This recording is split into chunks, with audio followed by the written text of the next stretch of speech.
Hello, welcome. I'm so glad that you're with us tonight. I'm Steve Carver, speaking with you from my home office studio in Dunn, North Carolina. And it's just a pleasure to have you join us during this upper hour here. I'll be working with you for a couple hours, and I know that y'all may be feeding your families dinner or relaxing after a long day's work. And of course, we always have some folks that are tuning in with us as they drive home. So whatever your situation is, glad to have you on board.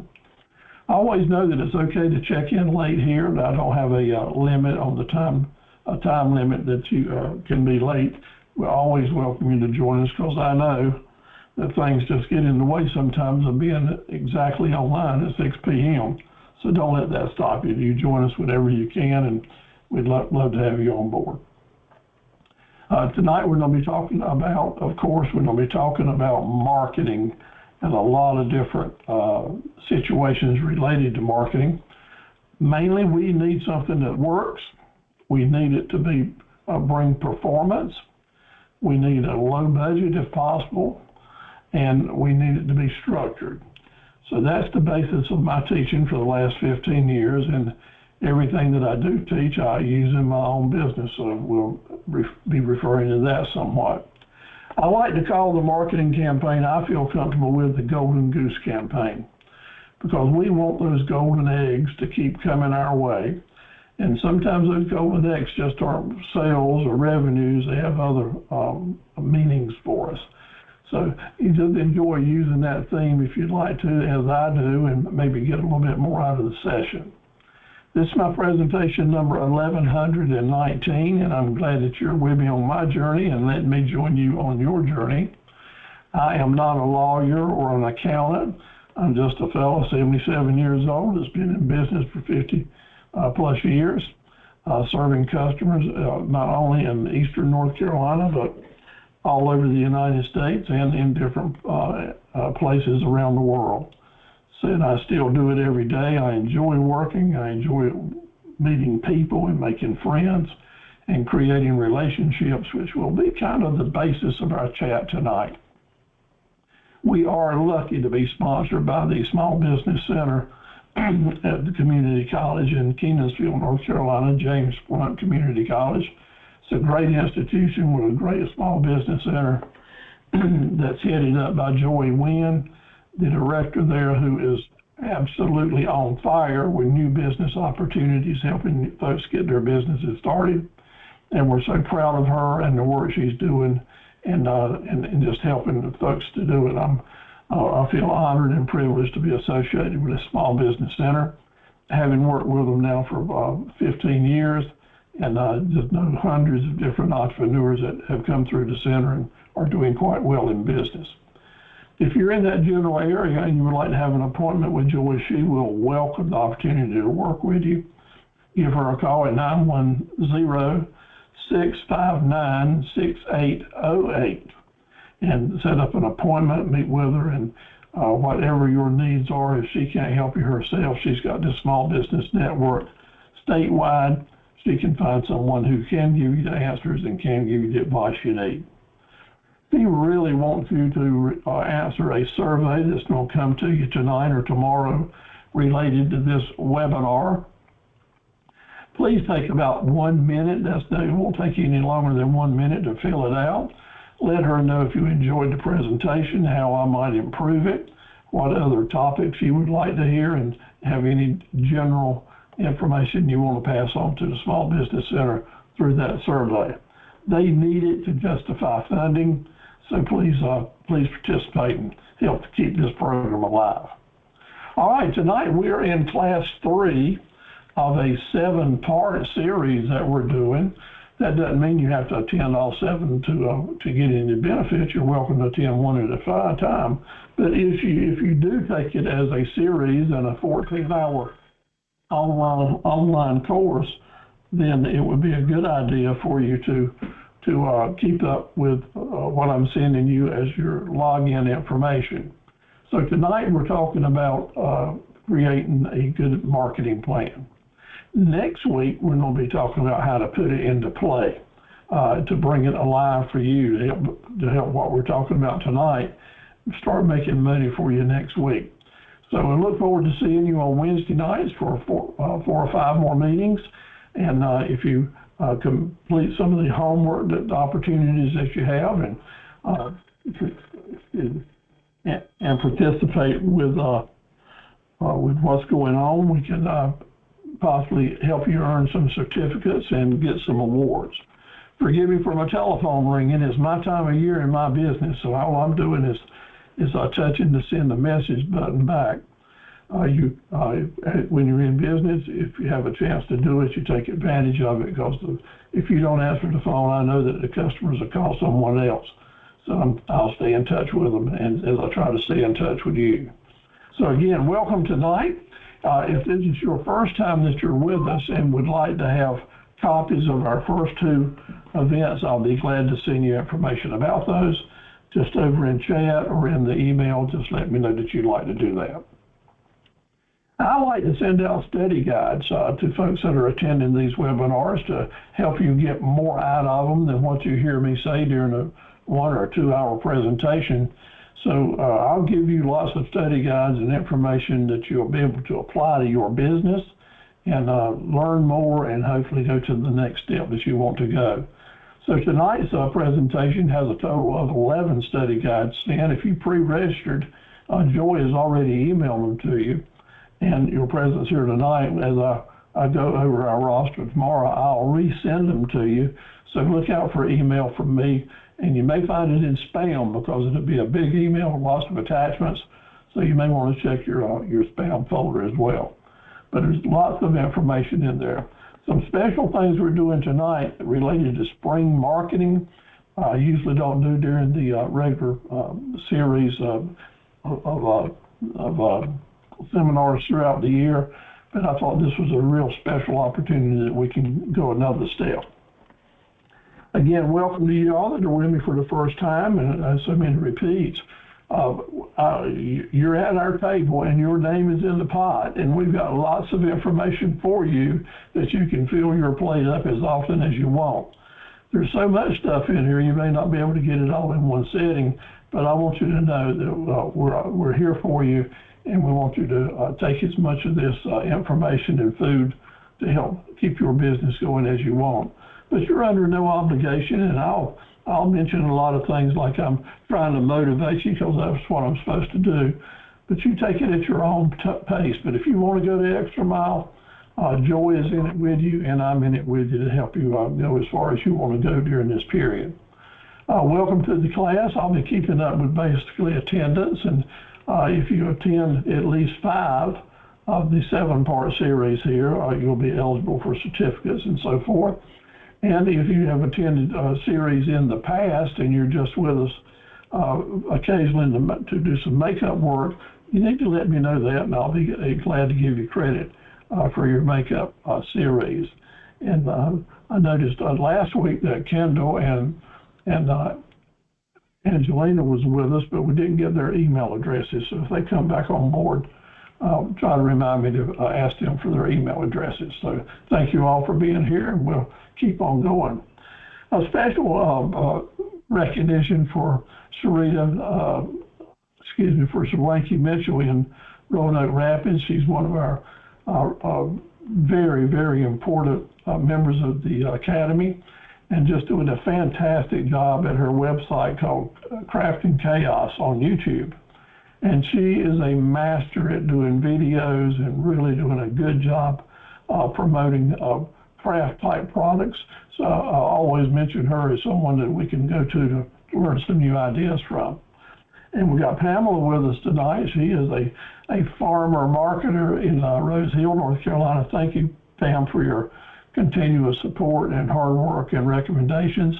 And I know that your season is getting really close, maybe even here right now. So looking forward to for you giving us the sign that you've got products for sale.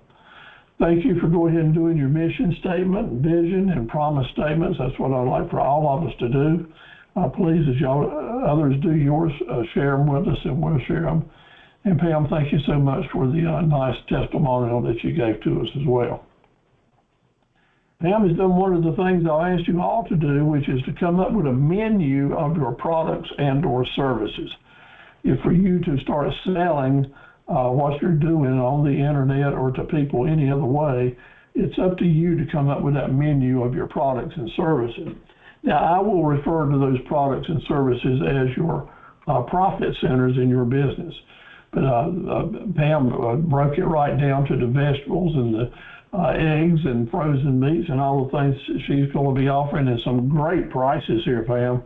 You need to let us know when some of this stuff is available and what phone numbers you want somebody to call, and we'll start promoting you right here on the webinars for you. So thank you for putting that together. Each one of you, if you want your business to go up and keep going forward, you need to do what I'm doing and what Darcy is doing in her work. She's with us tonight in her brand new 2-week-old business, is get into emailing, get into having a database so that you can let people know that you're alive and well and refer them to your ads and presentations at Facebook or at your website. The way you get people to come and find those nice ads that you're doing is you remind them through email marketing, and we'll help you a lot with that, but it's up to you to get it started. I'd like to promote each one of you during our meetings. You need to email to me, please. Website links, Facebook information on what you're doing, products and photos. You know, a Google account for your business, YouTube videos. Send me copies of them, and I'll help start promoting you at our entrepreneurs website and any other way that I can help you. Just look forward to doing it. If you're serious about moving forward, then we're serious about helping you here at the Academy. Again, don't forget to fill out the survey and send it on in. So my job is to motivate, and to do that, we need to be assertive from time to time. So I'm going to be asking you to think about what you need to do to get your business to the next level. What is the next baby step you need to take? Because that's the way we'll get our business up and running to sustainability, is indeed taking it one step at a time, and to do that, we have to recognize what those steps are. So I like to use chat, the chat button, and I've got a new picture here of Otis, our bulldog, kind of sponsoring the chat questions tonight. Now, if you've been with us before, I sent you kind of a cheat sheet on what the answers here are, but if not, just pay attention, because each week we'll keep reminding ourselves of important clues to what we can do to help us become more productive entrepreneurs with a lot less stress. So let's start out with our words of the week. Each week we'll come forward with a new word that we'll try to use it in our vocabulary and as we speak with customers, and just in our thinking process to find that right mindset. We're looking for that right mindset internally to move forward. You know, you can't change folks fundamentally, I don't think, but you can make a major difference if we're willing to make change within ourselves to get to a new place. Forgive my voice. The pollen got me finally. So words of the week, here we go. Week one, it was be fat, F-A-T. Go to your chat button and tell me if you remember what the F, the A, or the T was for. What were the words that F-A-T represented here? Give me some on the chat button over here. Let me see if you're working out. Kind of hard to eat that spaghetti dinner with me asking you to type in chat, but I don't do it anyway. F-A-T, what were those words? Anybody typing them in? Pamela's working out. She's coming forward. There you go. Thank you so much. Darcy got them just right too. So the F-A-T words are faithful, available, and teachable. Being faithful to yourself and to your promises for your business and life in general. Making yourself available to study and learn more, and making yourself available to your customers, knowing that you have to be there for them. and having an open mind and not thinking we already know it all, so that we can be teachable to let things kind of sink in. How important are those, right? So we'll hang on to that.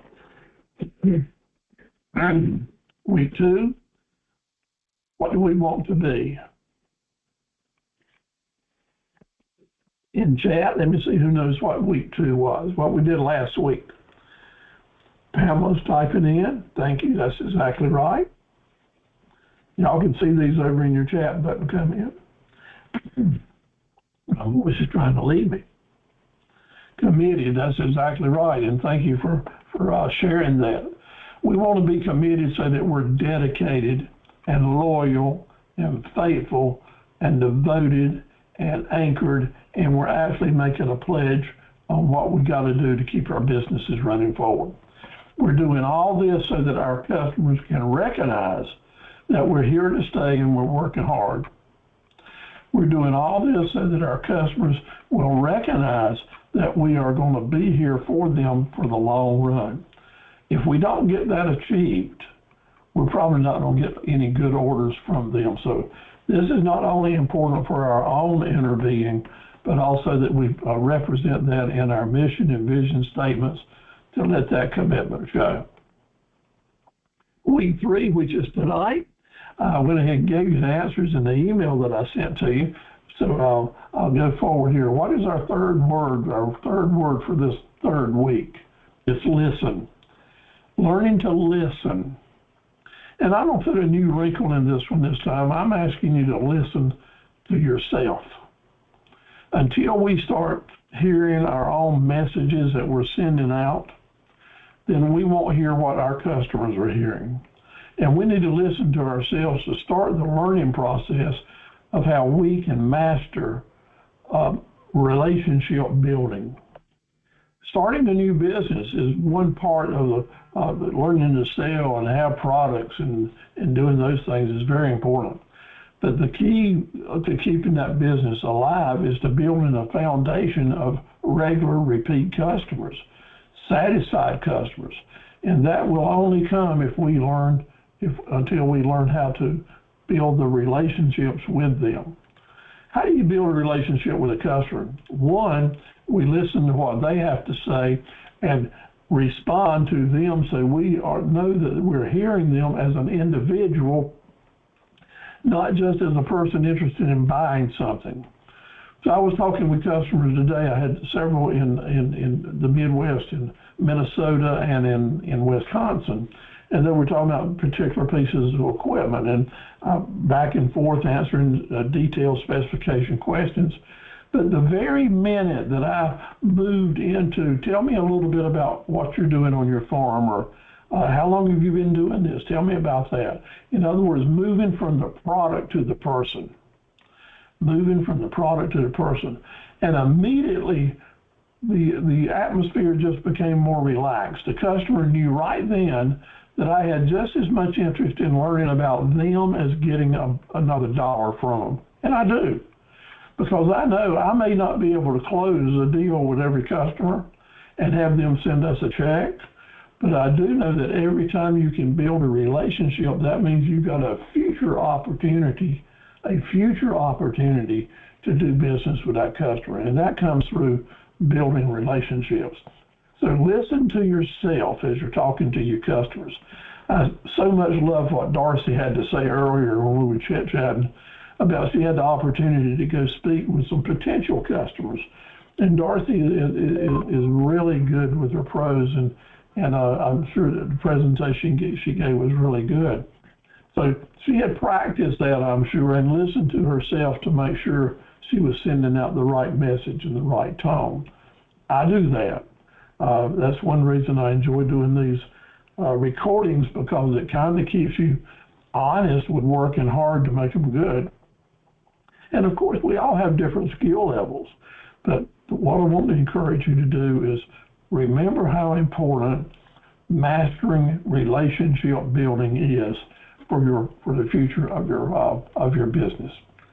All right, let's talk about this now. In summary, be faithful, available, and teachable. Stay committed, and learn to listen to build relationships. More chat questions. What does RFC stand for? All right, let's fire up those chat buttons, guys. What does RFC stand for? What are the words we're looking for here? RFC, what is that? That's right, pounded in there, raving fan customers. The raving fan customer is the one that will do business with you and then go out in the world and promote your business. In other words, they are walking, talking, alive, marketing machines working for you, and you're not having to fork out dollars to make it happen. So we want to create raving fan customers. Thank you all for using that chat button. All right, the next chat button, the real critical statement are, there's three words in this whole world, in this world of marketing. There's three words that will open up sales opportunities for you, that will open up upsells. What are those three words? What are the most important three words an entrepreneur can master? And those three words are, and several of them are coming in on the chat button, by the way, no doubt about it, by the way are three important words. And just a rule of thumb to help us always remember that we're maybe not as big and as important as we think we are, is that you got to know, you have got to know that your business probably cannot be all things to all people. It's just that we're not a Target or a Walmart or a Food Line. We can't be all things to all people. However, and here's what I want you to remember. However, our business must be, and that's what I want you to type in the chat. Our business must be what? Yeah, that's right, Pamela. You got it just right. Anyone else can type in there? Everything to some people. Not all things to all people, but your business, Sarita and Darcy and Trevon, we need to be everything to some people. And let me assure you that those people will become your raving fan customers. So this is all linked together to make sense. In the big scheme of things, Dale, and for our whole future in business, when purchasing items for resale, we want to do what we can to buy below a certain figure so that we can sell above a certain figure. Now, what is that certain figure that we want to buy below so we can sell above? What is that rule of thumb? What is that rule of thumb? Very important law in marketing, very important law in general business as it is, period. And that one thing is that we're going to master and learn and memorize during this course is the importance of fair market value. Fair market value. We talked about that strong last week, and we'll speak of it again some more. All right, thank you all for punching in on the chat button, and I've got your fingers all nimbled up. I think that's probably going to be it for this session. So the homework challenges, if you choose to participate, is go ahead and create your mission statements, your core values, your vision statements. Very important for you. And I've given you in your handouts lots of help how to do it and suggestions. Put together your menu of your profit centers. You have to do that in order to put your business plan together. Get on Facebook. Be on Facebook with a personal page so that you can change it over to a business page. If you haven't been there yet, please let me encourage you to do it. And when you do create your page, make sure you send me a link to it so that I can see that you've done it, give you credit for it, and stay in touch with you. I'd like for you to find my Facebook page, my business Facebook page, which is 360 Business, and also my company's Facebook page, which is Carver Equipment. These will be used and referred to throughout the course, and I'm using these for teaching tools for you to look forward to working with you and seeing your skill levels go up as you move forward. Several of you with us tonight are already doing a fantastic job with this, and I'm so proud of you, and make it work for you even better.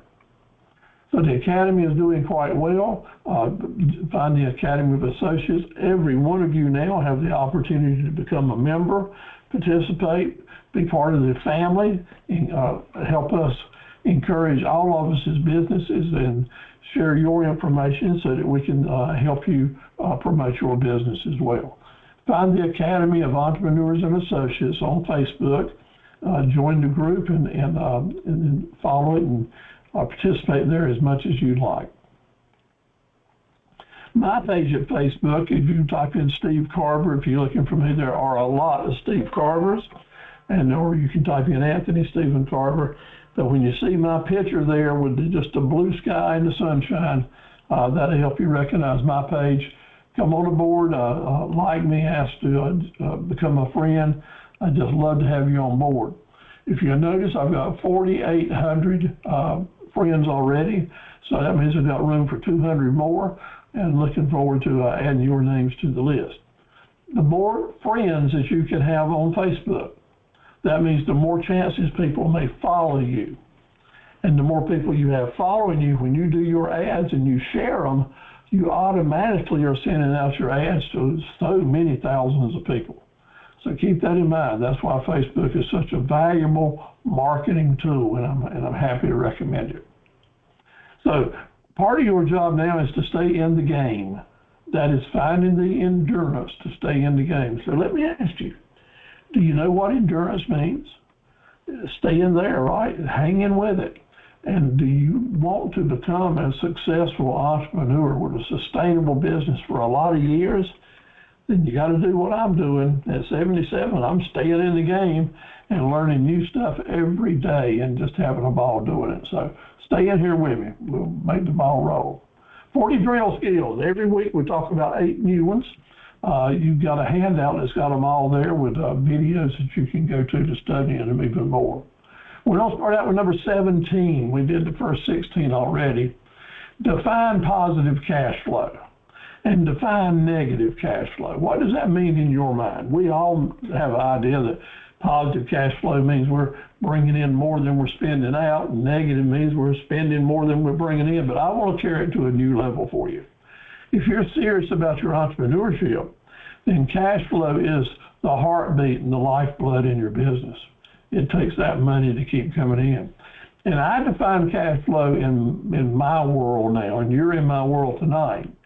If I have a chance to talk to a customer who's got money to spend, and they're here talking to me seriously about the possibility of giving me an order, I consider that positive cash flow.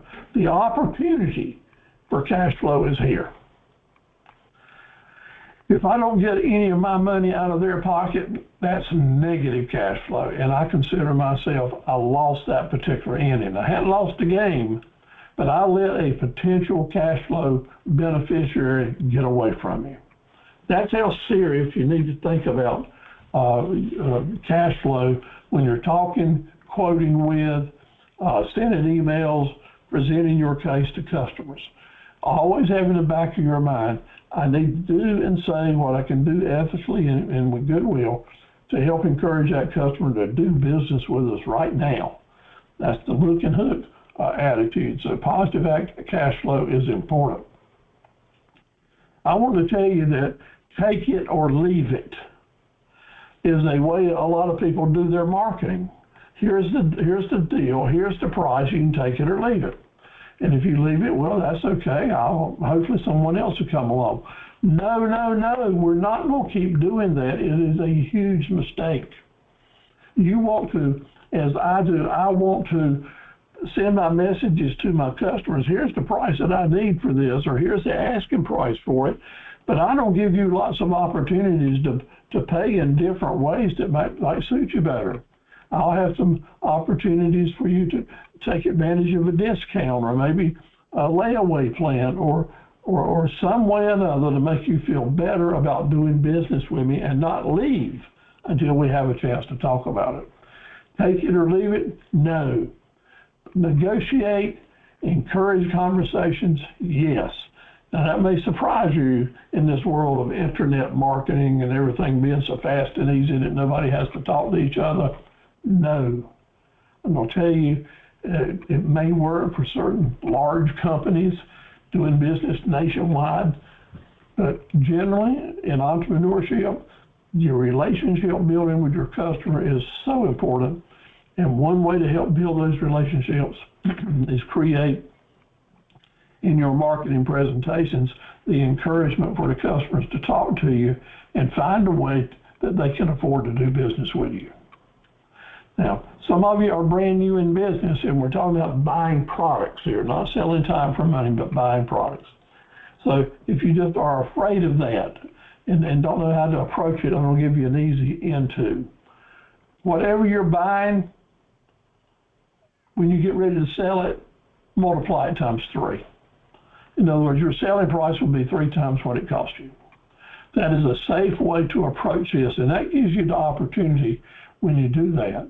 That gives you the opportunity when you use the 3 times rule here. So 1/3 of the money you're getting in will pay for the basic product, the raw material. The next third of the money will give you room to cover your overhead cost. And the last third of the money can be your margin, your profit, to pay your taxes with and have some profit left over. Now, after you do this, and we'll jump into this deeper later on, but after you do this, the 3 times rule, then you want to go to your marketplace and see how this price stacks up. Sometimes you can have to lower the price a little bit, and maybe sometimes you can raise it a little bit. But the fundamental thing here is you'll generally be safe with the 3 times rule because you're covering your cost, you're covering your overhead, and you've got room for your profit and taxes. And then a great rule that we'll dive into really deep next week primarily is the 27 times rule. And that's all about remembering that a customer will probably miss seeing your ads 2 out of 3 times, no matter if you've done a good job targeting them and putting them in the right places. People just don't see everything you put out there, and that's to be expected, at least 2 or 3 times. The next thing is they have to see your ads at least 3 times, at least 9 times before they consider you credible and here to stay and comfortable in doing business with a new business. So if they need to see it 9 times and they're going to miss your ads 2 out of 3 times, that's 9 times 3, 27. That's the name of our rules. And the 27 times rule will teach us how to build a marketing campaign for targeted ads. Very important way to do.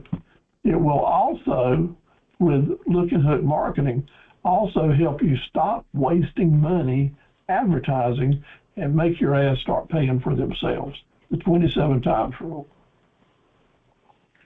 Number 21 is yes, if, no, but. Negotiating. Yes, if, no, but. Negotiating. Now, I wrote a book on this. It's available at Amazon for $2 or $3. But the main thing is right here, the lesson is, you want to learn yes, if, no, but negotiating. And we'll get into this deeper again next week. But what this is saying is, if you're saying take it or leave it and there's no negotiating, 85% of the times they're leaving it. But if you can engage and start a relationship and start talking, and when that customer makes you an offer that you can't take, you don't say, no, sorry, get out of here, it's take it or leave it. Instead of that, we're going to say, yes, I can take that offer if we can make this change. Yes, I can take that offer provided you'll do this. Or maybe you'll say, no, but if we make this change, we can do business. What this is doing is giving you a system and a negotiating skill to learn how to have a customer give you an offer which maybe you cannot accept, but a way that you can keep the conversation going until you can find common ground. This is so powerful, so powerful. It seems just kind of elementary, but it is not elementary. This is highly sophisticated negotiating to be able to understand that when you're working with a negotiating partner, they're going to be making you offers, and you need to be professional enough to know how to receive that offer and make a counter offer, and everything runs smoothly. And one of the best ways to do it is using yes, if, and no, but. So be thinking about that and seeing how it can apply to you. Now, we're talking marketing tonight. It's our main theme, so let's focus on something that is really important. We'll talk about hundreds of things, but when you ask me what are the two most important pages, the two most important pages that I'll have on the internet, what do I need to spend the most time on to make sure they're effective? That's easy for me to tell you. Your most important page will be your mobile page. That is, what comes up on the telephone screen, what comes up on my telephone when I type in your website or your Facebook page. What is the image that comes up here? And how easy is it for me to take my telephone and my fat fingers here and send money to you or ask you to send that money to me or make a deal? The key is your mobile page. And it needs to be designed so that it is user-friendly, easy to operate, and sends the message that you need to send to have that customer get back to you right now. So that takes some creation initiative on your part and some work. So we'll talk seriously about that. Why? 85% of the people that's going to do business with you over the internet are going to start out with that mobile page on their telephone screen. That's why. It is your front door to business for the rest of your business life. Now, the next most important page are the landing pages at your website. Those are the pages where people end up to buy the product they were searching for. And those pages need to be designed to encourage and motivate customers to let's do it right now. So what have you done about your landing pages, Darcy?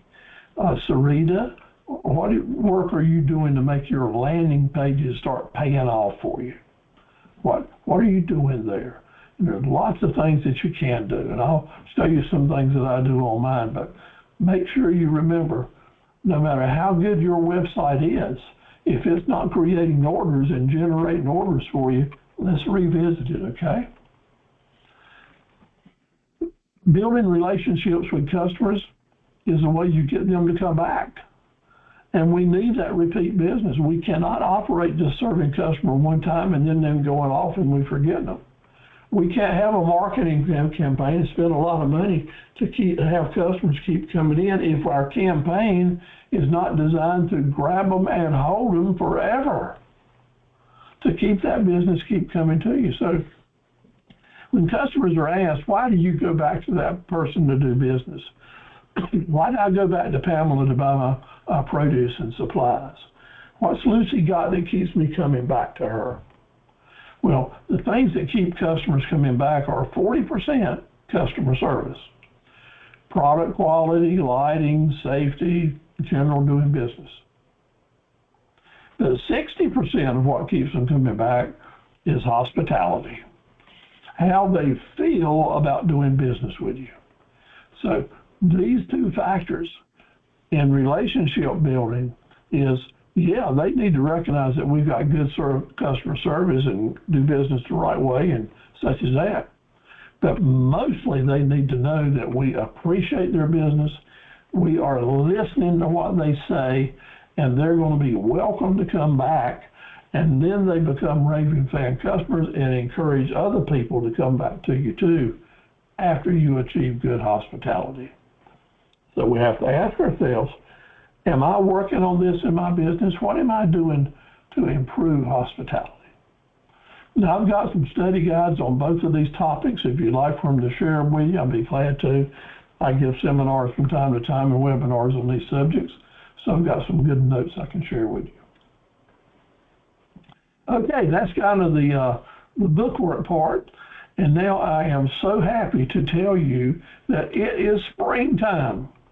And I'm so happy also to tell you that seasonal marketing is ultimately important in virtually every business.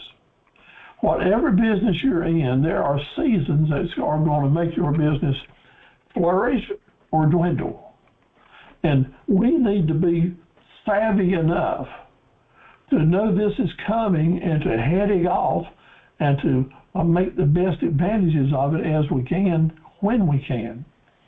So I gave this same presentation a month ago in another series, and I was so happy that we had a good crowd of people there, and they reported back to me that they were using these things and it was working for them most. And I'll say to you in all honesty, that's really gratifying for me. But now, total transparency, I want to tell you that doing this, putting this presentation together about 6 weeks ago so I could do it online, motivated me. And I decided to jump right in board on it with it and do it myself. And it has made a remarkable difference in my business and volume of customers and attitude. So I hope that this can become contagious on you, and you'll pick it up and we'll just flow through with it. So just sit back and relax and let this go through for you. I want you to know that marketing strategies are really important. And I went online to find out get the best ingredients and help that I could a number of ways, and I found several websites that really helped.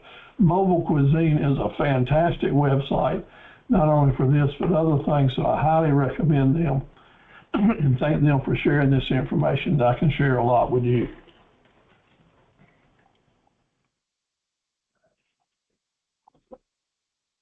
I want to tell you about a total of 8 new springtime marketing strategies that you might be able to put into play right in your business right now by acting on it, okay? So let's just listen to this and come back, and you may want to, again, pay more attention to the video that's available to you tomorrow so you can take screenshots and maybe go back through and remind yourself what we're talking about here, because I can't dwell on these too long. Number 1, be vibrant. Put colors, put new images, bring striking color to your presentations. Let folks know it's spring and you're in the groove, and so color it up. Just like this slide has done, color up your ads to bring new life, to make them look different. Remember, yesterday's newspaper is today's fish wrap. So images that we had up and online yesterday are old to our customers if they have been visiting.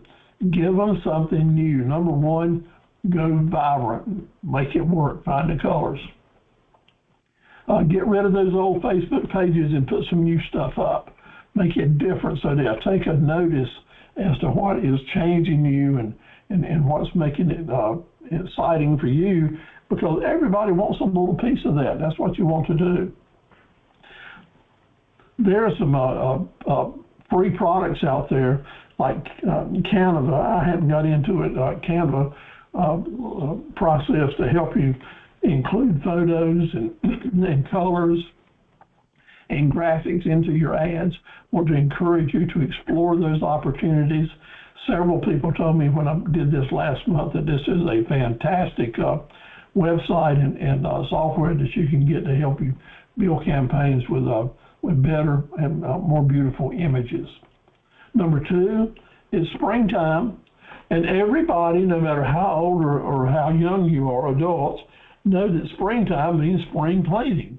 A time that we reevaluate what's going on. And out here cleaning the pollen off of old stuff we hadn't moved for a year kind of makes you want to get rid of that stuff. I went down to our camper at White Lake and did some spring cleaning myself last weekend and reevaluated what was important and what I wanted people to see. Do this for your business. Do this for your way of thinking, if that's what it means. Do the spring cleaning it takes to move out the old stale stuff and put in some new, vibrant stuff. Yeah, there's a time of year we need to do it, and the calendar, this is the right time, my friends. Let this spring be the time that you make some really good changes, okay? Things that we can do now, people are moving outside, the days are getting longer. Get involved, get your business involved in what's happening in the community with your potential customers, and find a way that you can be a sponsor of games or ball teams or volleyball this or something special, an outing, what's going on at the games. Maybe you can have a booth or set up refreshments. Get involved in the community. Get involved in your community, and your community may be right there at home, or it may be among your certain types of friends that you have, or certain groups of friends, your common denominators. Get involved with more people. It's springtime. People are more open to new involvement. So make sure your business name is out there. Let them know that, hey, the new season is here, and Trevon's business is right here with me, and Lucy's in it to stay. Pamela's out here marketing new products, just like Sarita is. Get involved in the local community. Let them know that you're alive. You know, I've been doing business here in Dunn now for 51 years. And I know that now, after not being in a storefront, bricks and mortar business for 15 years, that 99% of the people right here in my community don't know that I exist and don't know that I've got a pretty darn big business nationwide. So my participation on Facebook during the last 30 days is bringing a new awareness and new business from our local community right here to me, because it's really easy to get lost on the internet as far as your local business goes. But see what you can do to become more involved and let your company take a greater role and visibility in your community. So number 4, maybe have some contests that you're doing online, maybe some raffles or something you can do to boost visibility. Keep it simple, but maybe it's a drawing, maybe it's guess how many M&Ms are in a bottle, or how many of this is on this page, and the winner of it will win a prize, and you promote that with lots of color and energy. And you don't have to spend a lot of money, because people love a little contest. And it's mainly getting that relationship building going on by showing that you're active and alive. People that are not alive can't have contests, but you can sponsor some. So think about doing some raffles and drawings, and participate maybe with some other groups that are doing it, and get your name on the back of their ticket even. That's very low cost, but still start becoming a part of the image. You don't have to give away expensive things. You don't have to be very elaborate. Just get in the game. That's what I'm saying to do. Easter season has just passed. That was a good thing to do. But you can have different award-winning coupons that you can offer to people. Make sure, again, that you're using lots of spring promotion, lots of colors, so you're creating the excitement of the season.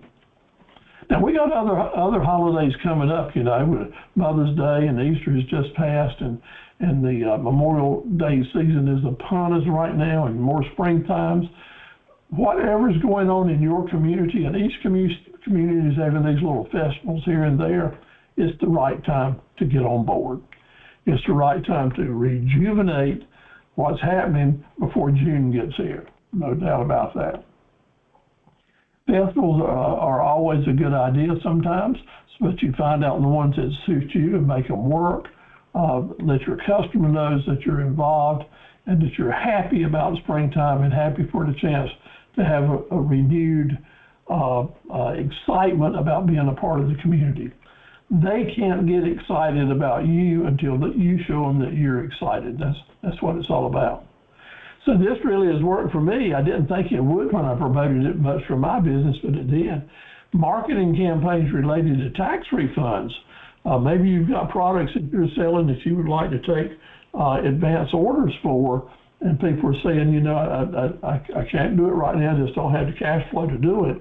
But remember that a lot of people are getting cash refunds, and maybe you can offer deals that they can nail down with their refunds, or lay away something till refund season comes, and indeed they'll give you that order. I had a fellow I think in Texas 2 weeks ago, who said I was talking to him about a machine, and I was pushing him to give me an order. He said, Steve, I just can't do it. Right now, I won't have any money to spend until my tax refund come in. And man, a light went off into my head, because I remember this presentation. And when the minute those words came out, I said, well, here's what I'll do. I'll give you an extra $50 discount if you'll go ahead and give me that order today. You don't have to pay a deposit, but just tell me that order's coming, and that when you get your tax refund, we'll close the deal. He said, you mean you'll give me $50 off, and you won't even charge me a deposit? I can take advantage of that discount when my tax refund comes. And that's it. And he jumped right on. He said, sure, I can do that. I got nothing to lose. He was right. But what I was trying to do was to build that relationship with him to show that I wasn't just take it or leave it, and was willing to wait with him because his business is valuable to me, and I'll get an order out of it. The $50, it was pretty insignificant with the cost of this. So I was very happy to pass that on to not close the deal. The deal's not closed, but indeed create the relationship and a possible deal that'll come forward. But I think pretty much for sure that I have taken him out of the market. I doubt very seriously if he's still shopping anywhere else. And that's a goal worth pursuing. So think about how you can take the tax refunds opportunities and maybe turning it into something new and special for you to do. A lot of folks are into Go Green. People are buying electric cars everywhere and all about what can I do to make the environment better, and I salute that and support it 100%. How can you get involved in that? Think of ways that you can do it. Maybe you want to have some caps or some T-shirts or wristbands promoting Go Green Responsible, some type of event that if you're into this kind of thing. Think about it very seriously and how we all might be able to be involved. I'd like to hear some suggestions from all of you how the Academy in general can get behind something like this as a group and promote it statewide even. I think that'd be really cool to do. Charities. Lots of folks now are out after trying to help the needy or the poor or looking after special events. Homeless folks certainly need our help all the time. So this is a great season. The spring season is a great season to get into charities. You might want to sponsor or to be a part of or to start taking some participation in helping charities in some certain way. I don't want you to give away all your profit. I don't want you to put yourself in any type of bind. I'm saying find a way to have a renewed visibility in your community. That's what all these marketing strategies are about, okay? And of course, now that we're in the internet community, that opens up a lot more opportunity as well. I've become very impressed and feel good about helping a nonprofit group in Clinton, North Carolina, called Lifeline Samson. I met the director and founder of that organization, a nonprofit, and she's just so dedicated to it. And I'm just like a magnet. I want to help them and help them in their work. What they do is try to help ladies that want to have their babies, give them a place and a way and some support to help them have birth. I'll say this to you right now. I'm a pro-choice guy, but I'm also pro-life when to let folks do what they need to do and to follow their faith. And those who need help and opportunities, this particular nonprofit is doing a great job with it, and I feel good about helping them. So I'll make some contributions, and I don't try to get any mileage out of it. But folks will know if you're active in good nonprofits in your neighborhood, you'll get the recognition you need without trying to look like you're showing off. So give that some thought. Charities are good work. And anytime your small business can be known as a participant in a good charity, that's a good thing to do. So there you go. That's just some ideas. But now more than that, I want to share with you as to how we can actually put this to work today. So two of your handouts is related to different slogans and ways that you can get involved in spring season marketing. These things can be kind of just flip-flopped and used for the fall. I may do a fall marketing series, but I want to give you some slogans that will help you be more savvy and shrewd and mindful in putting your spring season marketing plans together. Thank you all for staying with me. Again, let me just stop right here for a minute. Does anyone want to make any comments before I move into the next section on spring marketing? Are you doing anything special yet or thinking about it?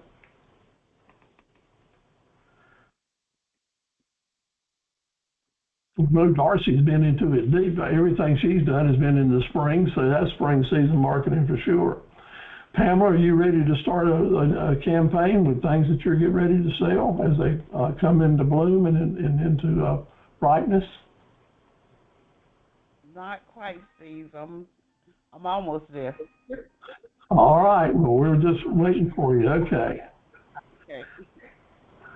Thank you for responding. All right. Let's talk about some slogans that we can put to work for springtime marketing, different things that we can use. These are words that you can put into your advertising, words that you can put into your emails and into your presentations, themes, you might say, marketing slogans. So here's a whole list of them. I'm not going to read them all or ask you all to read them all, but things like it's time to grow and renew.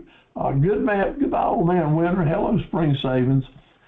This has been really effective for me. I put together some campaigns last minute for hay tools, because grass is starting to grow, hay is starting to grow, people are going to be mowing and baling hay.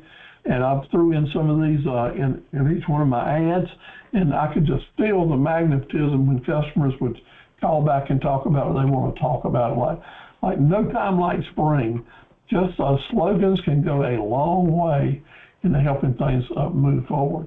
Spring showers bring May flowers. What are you doing? What are you doing about putting your spring marketing campaign in play? Good slogans, good colors, green grass, great discounts. I use that in some of my ads. So think about doing that. About cleaning, spring cleaning. Several of you have mentioned in the past that you're in the cleaning business or thinking about going that way. This is a big, big time to start promoting your businesses as a spring cleaning. Let's get that house cleaned out. Let's get our business house cleaned out and ready to go. All kind of good slogans. Fresh as spring, spring cleaning and Easter things. It's a good time to do it. Bring the spring shine inside without lifting a finger. So maybe there's a slogan here that will suit you, that will help magnetize a customer to give you a call. Funny slogans that you might come up with about, are you feeling fresher than spring? See, I'm trying to use these flowers and the spring season in your ad just to juice it up and make people feel better about the spring. to think less about the pollen and more about the beauty of the season. That's what we want to do to generate our ads. So let me encourage you to do that. All kinds of slogans are here for you, and these are all listed in the handouts that are being mailed to you, okay? So you can go back there, spend as much time as you want to. But notice you can use banners to do bulletin boards and menus and things like that, create messaging with lots of new colors.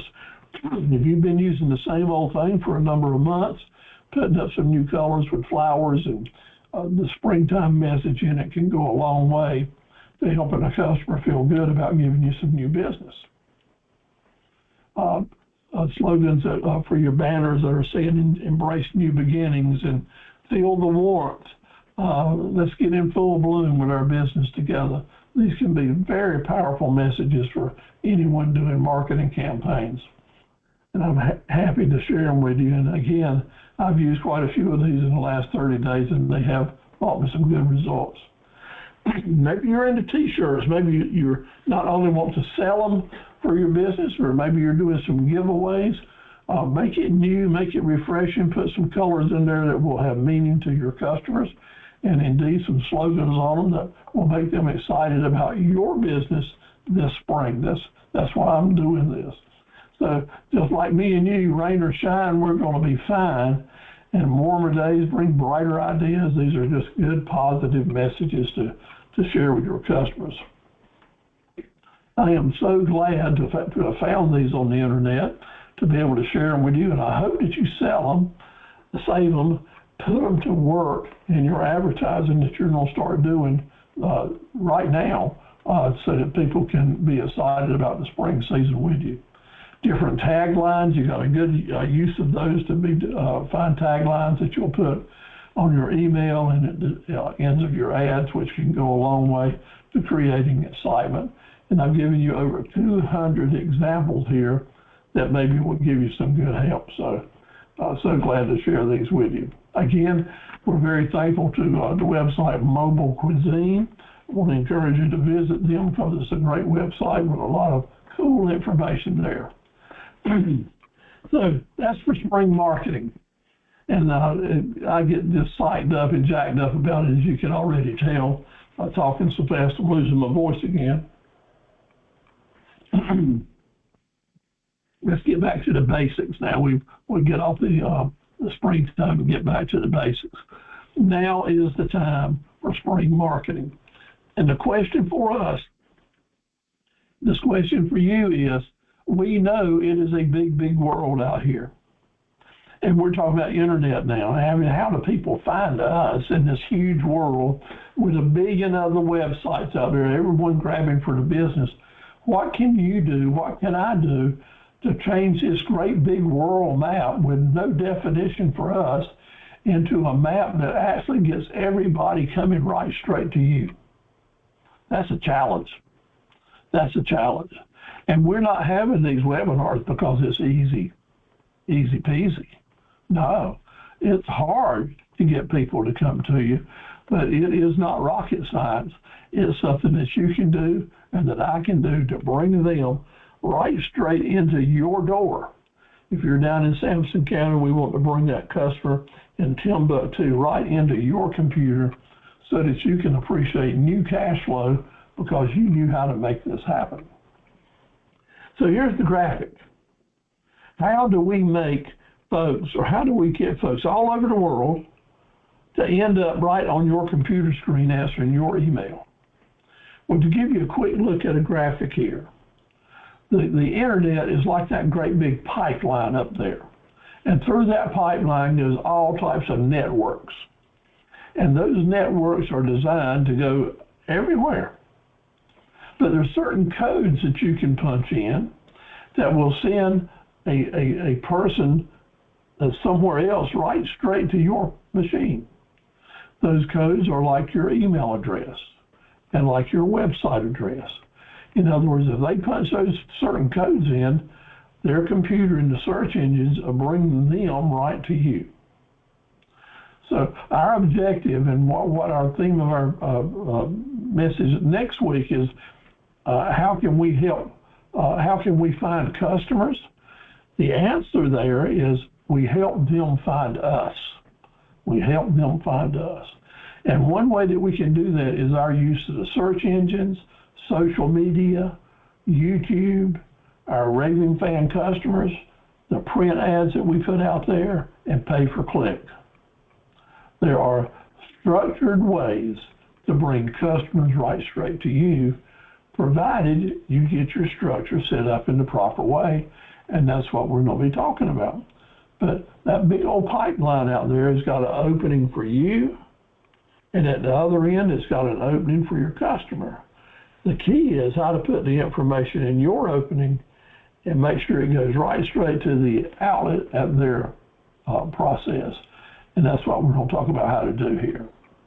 So we're right here in eastern North Carolina, or most of us are. But wherever you are, we want these arrows pointing at where you are. If you're trying to help customers find you, we got to show them how to do it. Do you think it's possible for a small business here in eastern North Carolina to have the top 18 boosted, non-boosted positions on a web page when you do a search? That is to say, like someone is searching for your business name on Google, and the screen that comes up after they type in that search term, the first 18 lines are your advertising. I'd say you've done a pretty good job with that particular search term, right? I would say you've done an excellent job. And if you do that excellent job, you can definitely get there as well. I know that because here's an example of my business, carverequipment.com, with certain search terms that when you search the internet, this was the screenshot I was able to take. And on that search term, we had the top 18 positions on the page. Very proud of that. We worked very hard to do it. And the same principles and ways that I achieve this, you can use and achieve for yourself as well. It can be done and is done every day.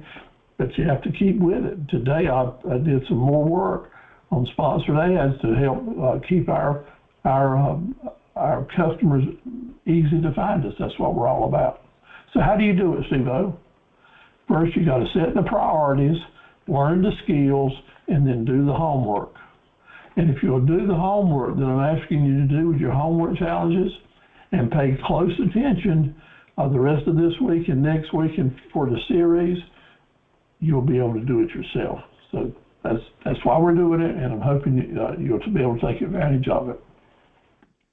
So without getting too deep in the woods or back in the fog or the jungle, I want to simplify things because there is a 5-step plan. Easy to do, no big money to spend, takes a little bit of discipline and hanging with it, and you can go from 0 to 60 in just a day or two by following this 5-step plan. I'm going to give you what the plan is and then tell you how to achieve it pretty quickly, so pay close attention. And remember, this is in your handout, and you can watch the video tomorrow. And you're always welcome to come back to session after session to really own this. First of all, as we talked about earlier, identify your profit centers, identify what you're selling, and make sure in the items that you're selling that you have things that are related to each other, so you'll be able to say, if you buy this, and by the way, we've also got these other things. That's your diversified profit centers that can be linked together to bundle sales and upsells. Really important. Next, as we just been talking about, identify the seasons that will affect your business and which profit centers will you be selling the most of in certain seasons. That'll help you pick out your profit centers better. And whether it's spring, summertime, harvest season, Thanksgiving, Christmas, New Year's, all these seasons are reason that people decide to buy things. People will wait for the certain seasons before they start buying things that they want. Things that they need, they'll generally buy whenever they need it. So that's why you want that diversification to have some of the both things I want and things I need. So once you identify the season that started, get in the game a good 60 days early. Start feathering in your advertising, and when the season is here and ready, you make sure you move your mother load of ads and things that will generate business for you out while the people are hot in the marketplace. But you had to prepare to get theirs.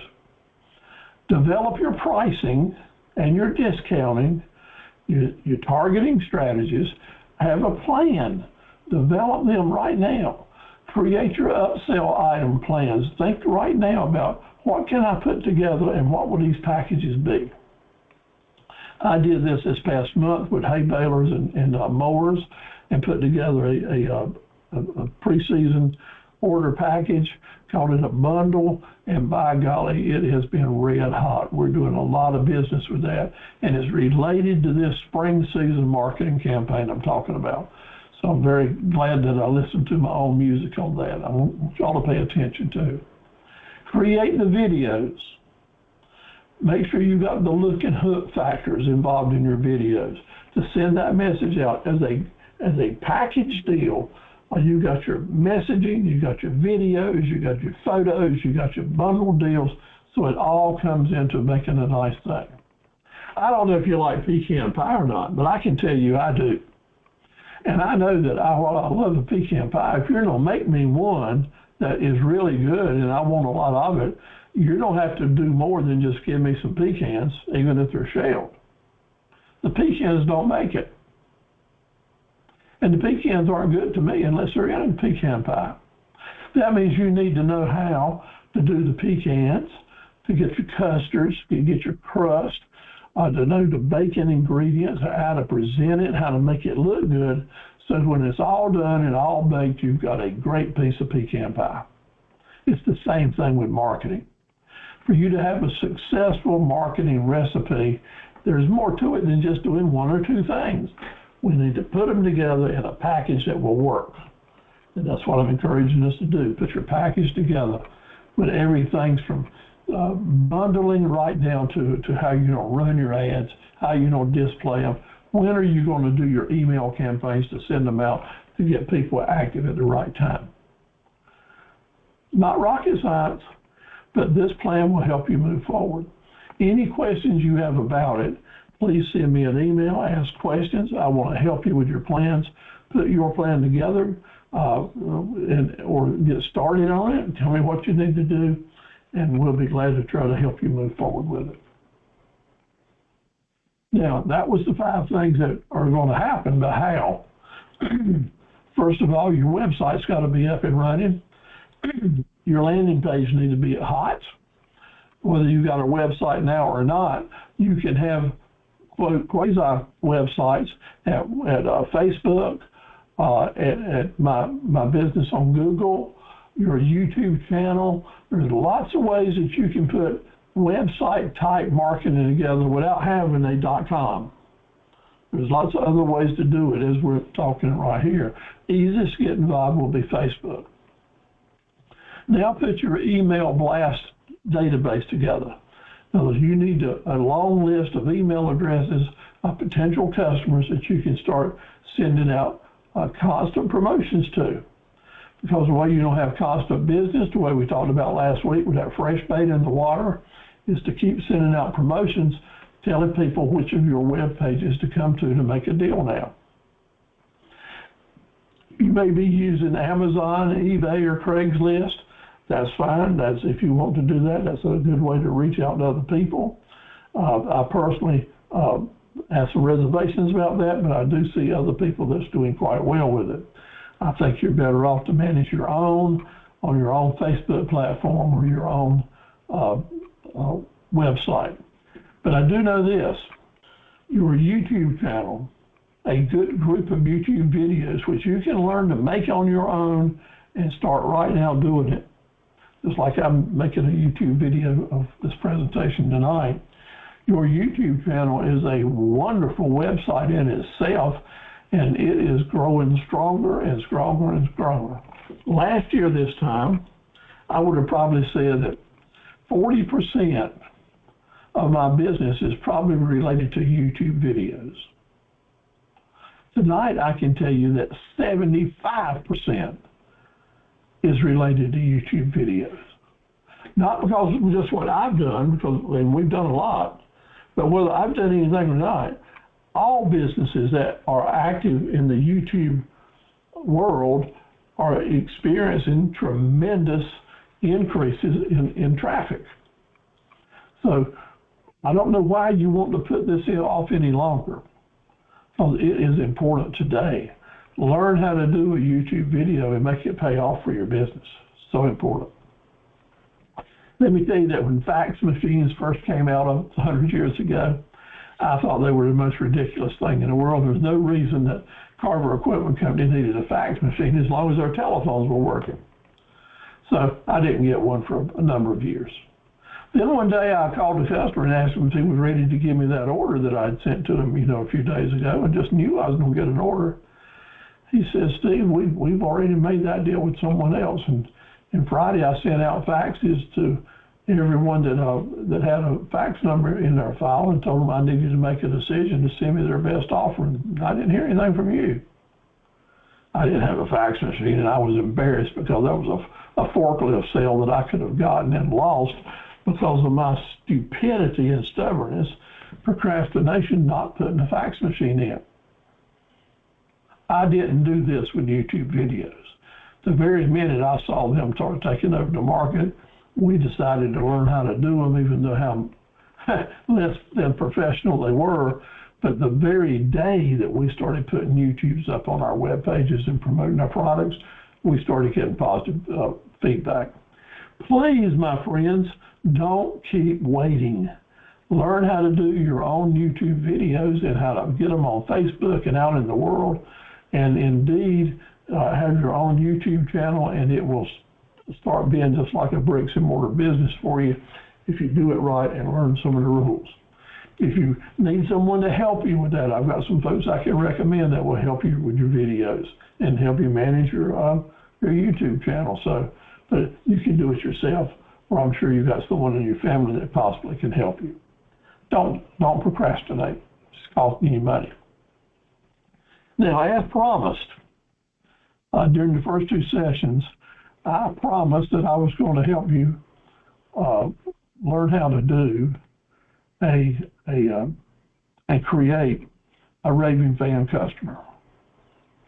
Because you can have loyal customers and good customers and devoted customers and people that come to see you all the time, but that doesn't mean that they are going to be a raving fan customer. And to have raving fan customers, you have to do something. You have to plant raving fan customer brain seeds in their head. That's an example, okay? But where are they? Where are they? You're doing everything right, but they're still not out in the world promoting your business.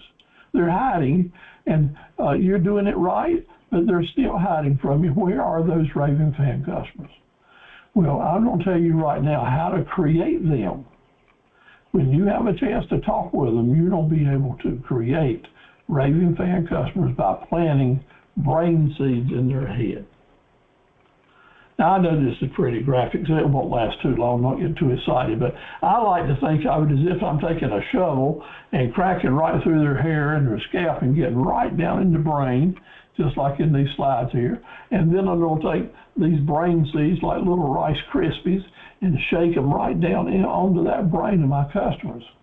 That's kind of graphic, but that's how serious it needs to be. And we do these actions. We make these actions happen, the first two steps, by, number one, saying some words. When we say the words and we make the pledge, you remember we talked about that pledge earlier, be committed. Be committed. When you say to your customer, I'm going to do everything I can to see you're 100% satisfied with our products and services. I can just hear Darcy saying that now to our customers last week, something that amounted to that. You can use your own words, but when you pledge that you're going to do all you can to see that they're 100% satisfied, you're doing something different. When's the last time a business owner said that to you? Maybe never. So when you do hear those words, it registers, it sinks in. So use your own words and tell that customer, I'm going to do everything I can to see that you're happy with our products and services. And then you will say another step too, you're going to be so happy and pleased that you chose to do business with us, you're going to recommend us to your family and friends. In other words, our 100% pledge for satisfaction will make you want to recommend us to other people. Now, friends, let me tell you something. In human nature, when someone makes a pledge to you, a promise, and they come through, you have that unconscious thing back in the back door that said, hey, I need to do my part here too. And it works. And it works. So many times I've had customers, because of this phrasing that I use and I had my employees to use, it was just part of the presentation we did. And I still do it every day with emails and quotes that I send out. We got it at our website. So this line of thinking is important to create raving fans, repeat business customers, and when you do it. That's the two things that you need to do to get started. Now, there's a third step to get the raving fan customer up and running, and we'll talk about him in just a minute, okay? But step 1 and 2 is you say those sentences to them. They will be a part of your quiz in the course because it's going to be real important for you to let this be a part of your future way of thinking about doing business with customers and in building relationships based on that. I really want you to use those two sentences in your mission and vision and promise statements because it represents a commitment on your part to be a good business person and treat people right. So here's the marketing plan. You've got this graphic that's going to be in your handout, and you can take screenshots of it. And you can indeed, the Golden Goose marketing plan is basically right here in front of you. It starts right here. It starts up at the top, and then notice as we go through all these steps, and it's done, see the arrows going into motion? That's signifying we want this to be rolling. We want to be moving, to rolling forward all the time, never stopping with good momentum. That way, we're creating not just a static plan, but a plan that is designed to carry you for many, many years into sustainable business. And when we use these different points, these different power points that we're going to be using, not only will we be able to start getting new customers, we'll be able to start keeping customers, we'll start creating raving fan customers, and indeed we'll know what's next. What I mean, what's next? As new entrepreneurs, new business people, there will be times that as your business grows, and hopefully it will, that you'll wake up at night and say, man, I don't know if I'm going to be able to stay in business another week or not, or another month. Maybe you're having a slow period of sales, and they will come. Or maybe you just lost a deal and it hurts your cash flow, your deal, and you're saying, I'm not feeling too good about my business's future and just don't know if it'll happen or not. Well, let me tell you, after 60 plus years in business, those days will come, and they will be quite scary. And if you've got a larger business with a lot of obligations and debt, they get real scary. And I've woken up in my pillow at night just wondering, how in the world am I going to make it? But let me tell you, I've learned now, after all these years, that we're going to be all right. Yeah, business may not be so hot. There will be some slow times.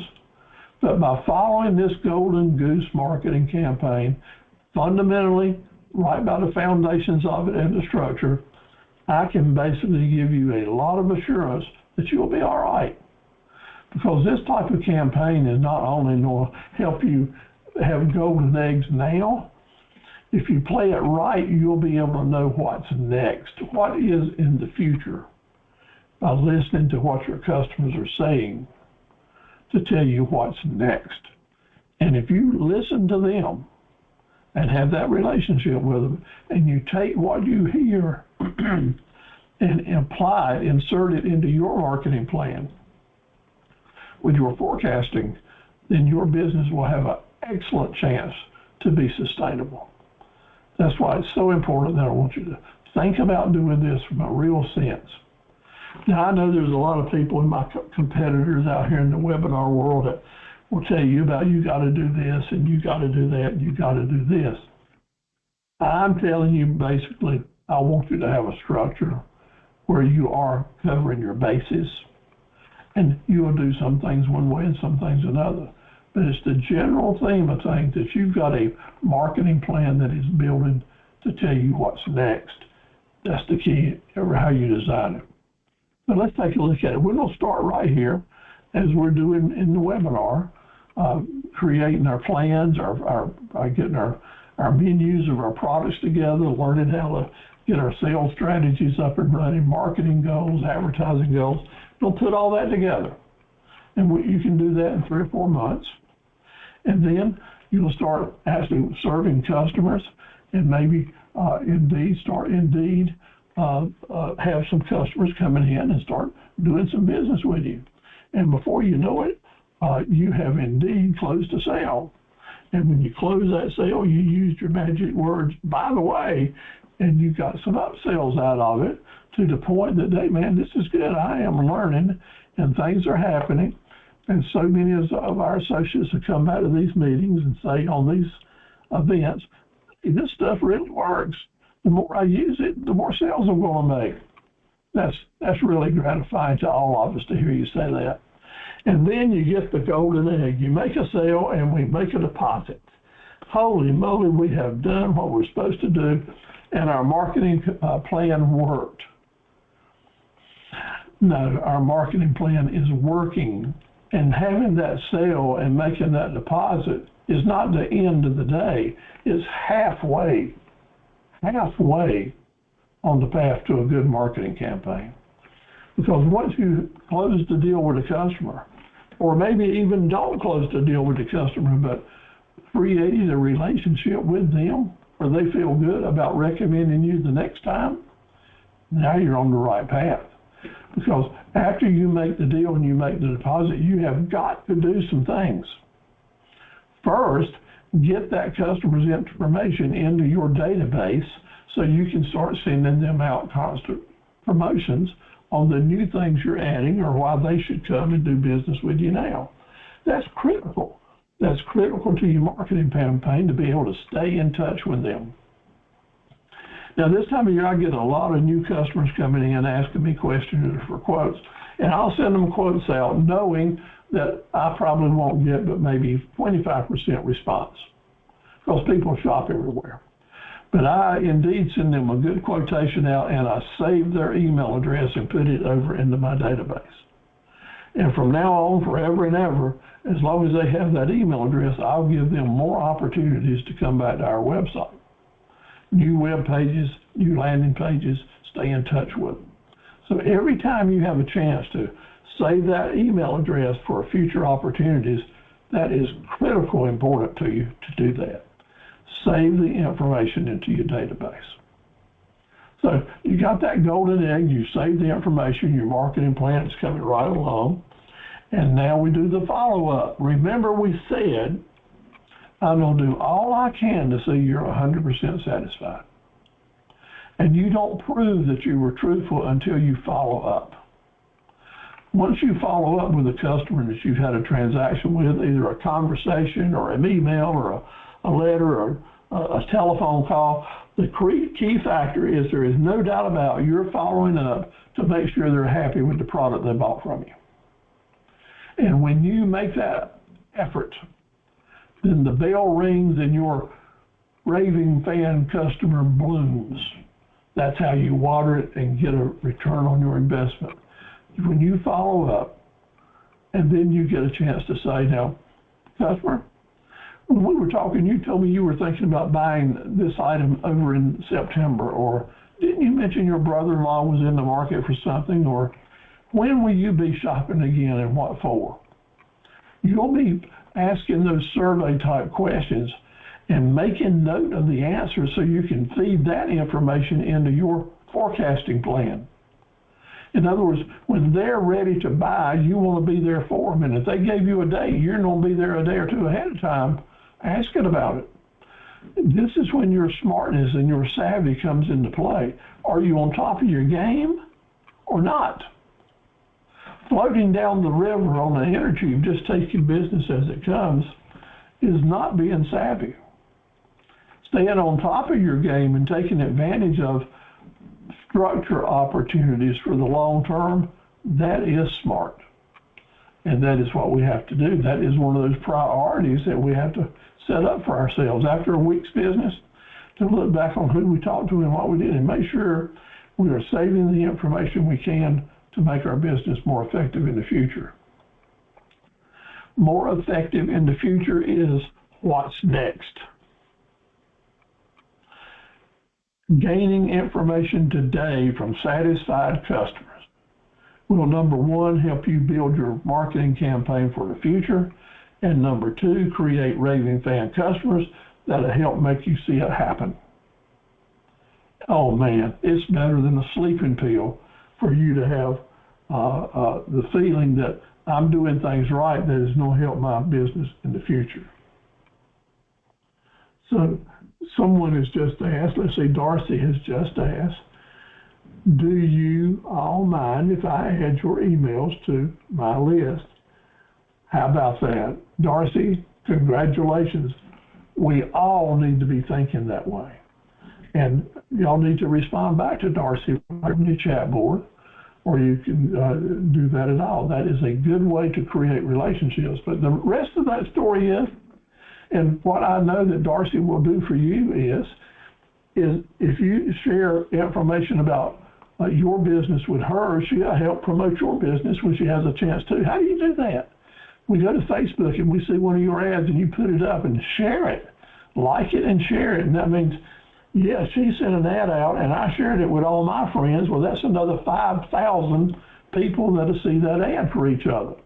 And that's one way that the Academy can be so very strong and good for each other and have such of a family, we're all in this together atmosphere for mutual helpfulness. So we take that magic marketing moment. The magic marketing moment is when we talk to that customer and we see what they're going to be buying in the future, if they can give us some recommendations or some leads of where we might be able to go, we take that information and we plug it into our marketing campaign, and you're being smart and probably staying in business by doing that.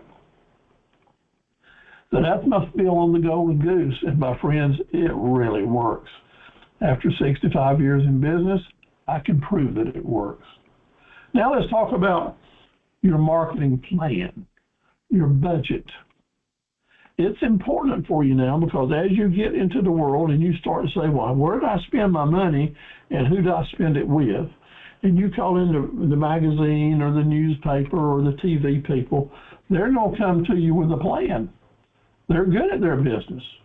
And they'll have you a plan that you can spend X amount of money and get X amount of exposure for it, doing it a number of different planned ways. They bundle their packages. Exactly what I'm asking you to do, and exactly what I do. I bundle my package to encourage people to buy more. But here's a very important point, Sarita, Pamela. Who is the person that you would be most get the worst advice about marketing and advertising your business from? Who's the worst person you can take advice from about buying ads? Well, the answer is the person selling advertisement. Because the person selling advertising is working for to help a company make more money. But which company are they working for to make more money?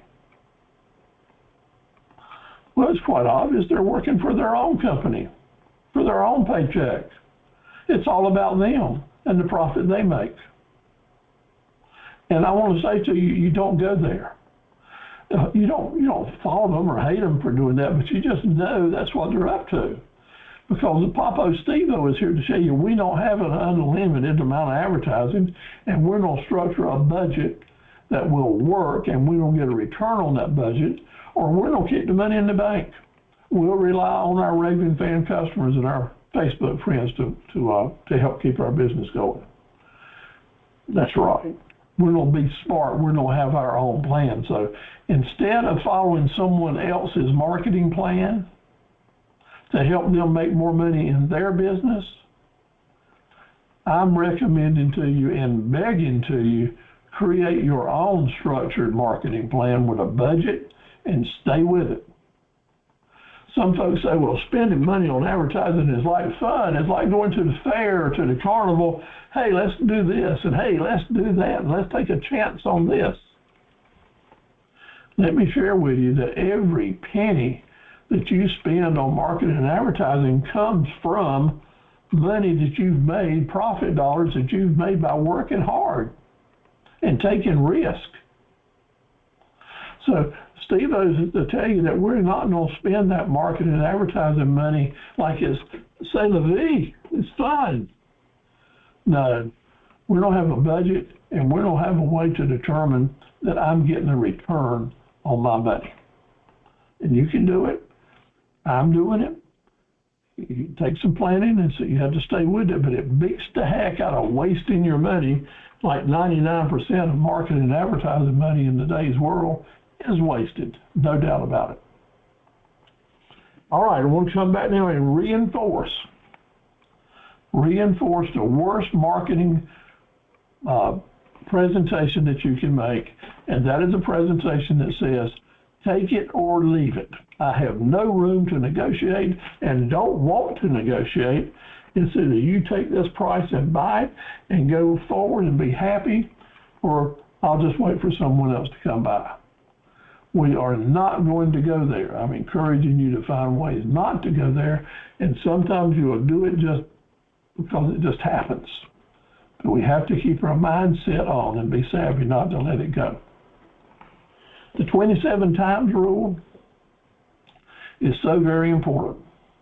We're going to dive into it deep next week, but again, I want to remind you that a customer, before they spend a remarkable amount of money with you for a long time, will check you out, ask you questions, see your ads, do emails, phone calls at least 9 times, and you're doing the best you can do to get your ads out there where they'll see them, they'll still miss them 2 out of 3 times.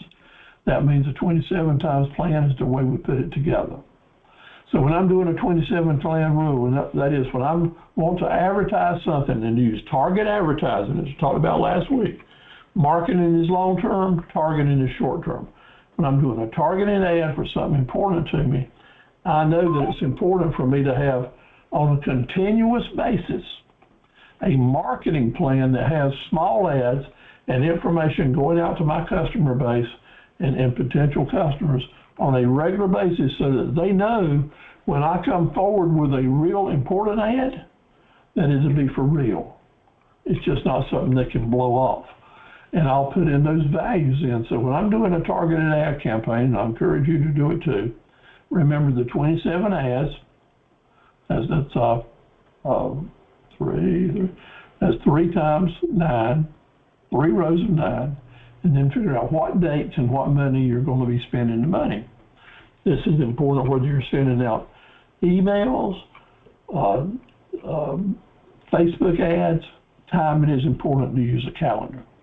So if I've got my ads out here all the time with $5 and $10 small cost ads, I'm spending $270 for that 27 times, $270. But if I have something important I want to start marketing and buy some expensive ads that are costing me $55 or $125, and I buy 27 of them, I don't spend $2,465 on one targeted advertising campaign, and I don't have that kind of money, and I'm not going to do it. And if someone tells you, hey, it's just marketing, then you don't listen to that, because you can blow away a year's worth of hard work profit on one advertising campaign if you're not smart. So let's be smart. The smart thing to do is to keep those small ads running so that you've got credibility and feed the larger ads into it, and indeed you can achieve the same goal for $750. And instead of $2,465, $750. So by using this plan, I think your ads will be just as effective. At the same time, you're saving over $1,700 and not taking a heck of a great big risk. That's why the 27 times plan is important. I'm talking real time, real life, right now. These are the kind of plans that we can put together where you don't waste your money and make it work. So this just for ads. For my spring campaign, I came forward with a tiller sale, used lots of colors, lots of spring marketing information, put it out there, and I had our annual tiller sale, and so far it's going real well. I'm still pushing it to go along. I'm boosting Facebook ads. I'll be glad to get into that more next week of how to do that and how to save your money and to make it work even better. Coming forward with new images on our Facebook business pages. I'd like for you to do the same thing. The more you can have as many business pages at Facebook as you want, provided you've got that personal page to start with. So each one of your profit centers, maybe if they're not related or maybe even they are, you can have a business page on each one of your profit centers. So I mentioned this to Darcy. Darcy, each one of these programs, different programs that you've got started, you can set up a different page on each one of them and therefore attract customers that are just interested in that. That's called doing business marketing, DBA marketing, that you'll take your different profit centers and create separate campaigns for them, but they'll all be linked together because you'll be able to say, and by the way. But I've really promoted our photos, got more photos out there on Facebook and a lot of our things. Put lots of prices and menus for customers to look at. I got active, had a lot of good response on this. Started boosting more posts, and what I learned during this last few months on Facebook, I stopped boosting my posts for a month or a long time, maybe $100 at a time, and started boosting my ads for 5 days for $5, making $5 expenses. That's not gambling too much for Steve. I can gamble $5. And in 5 days, depending on how much results I've got on that ad, how many people are looking at it, any response that I'm getting back, I'll know if I want to continue doing it or not. If I'm not getting any response, I'm not going to waste my money. If you're not getting response doing this, you don't have to waste your money. So yeah, you can boost an ad on Facebook for $1 a day and even for 1 day, risk that, and that's responsible marketing. Make sure you're putting your database together with as many email addresses as you can.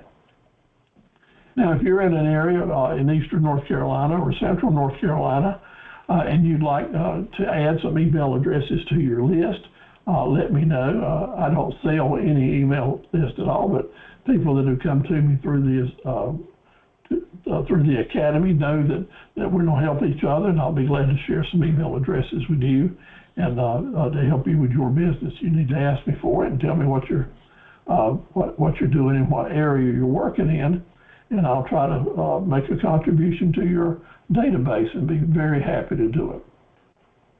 So our tiller sales going real well. Our hay equipment sales are going well, mainly because of spring marketing campaigns. Spring marketing campaigns. Now here's something I want to tell you about marketing. It's up to you to promote your business. It's up to you to tell the world how good it is to do business with you. You have to move into the mindset of self-promotion, of self-investments. So as I'm saying down here on this bottom slide, tell people that you are a great place to do business with. Give them reasons to come and see you. Let them know that you're a veteran. Let them know that you have direct shipping all over the United States. Make it easy for them to click on a star and send you an email or ask you a question. It's up to you to do this. No one else is going to promote your business besides you. Your enemies certainly aren't going to do it, right? Well, there is one other person that will help you promote your business, old Steve-O and your friends at the Academy. So we are the exception, and one that I'm proud that we are. But I want you to put these messages in your ads. Let them know that, hey, you're first class and people will enjoy doing business with you. When you're sending out emails and information, you need a plan. There are certain days and months that it's better to send someone an email than other times.